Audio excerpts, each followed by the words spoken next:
నిజాంపేట మండల పరిధిలోని చెల్మెడ గ్రామంలో ప్రసిద్ధిగాంచిన తిరుమల స్వామి బ్రహ్మోత్సవాలు నేటితో ముగిశాయి.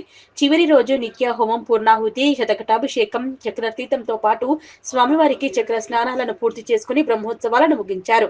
అనంతరం అర్చకులు వెంకట రామ్మోహన్ శర్మ మాట్లాడుతూ తిరుమల స్వామి అనుగ్రహం మండల గ్రామ ప్రజలపై ఉండాలని కోరుకున్నామన్నారు. ఈ కార్యక్రమంలో పురోహితులు అరుణ్ శర్మ, ఫణీంద్ర శర్మ, సంతోష్ శర్మ, ఆలయ కమిటీ చైర్మన్ అక్కంపల్లి రామరెడ్డి, డైరెక్టర్లు బాజా రమేష్, తుమ్మల రమేష్, ఎల్లాగౌడ్, కాకి రాజయ్య, రెడ్డి పాల్గొన్నారు.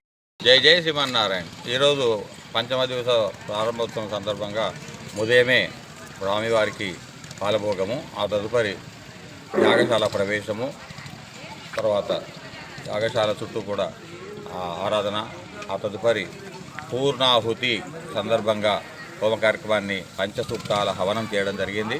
ఆ తదుపరి స్వామివారి నామంతో 1000 సార్లు హోమ కార్యక్రమం చేసుకొని, ఆ తదుపరి ఇప్పుడే చక్రాబ్జ మండలానికి కూడా పూర్తి చేసుకొని స్వామివారికి చుట్టూ కూడా అష్టదిక్పాలకుల బలి, తదుపరి గ్రామ బలి, ఆ తదనంతరం ఘటాభిషేక కార్యక్రమాన్ని చేసుకొని చక్రతీర్థాన్ని కూడా చేసుకొని గ్రామము, రాష్ట్రము, దేశము అందరూ కూడా సుభిక్షంగా ఉండాలని చెప్పి ఈ 5 రోజుల పాంచానిక బ్రహ్మోత్సవ కార్యక్రమాన్ని ఈరోజు పరిపూర్తి చేసుకుంటున్నాం.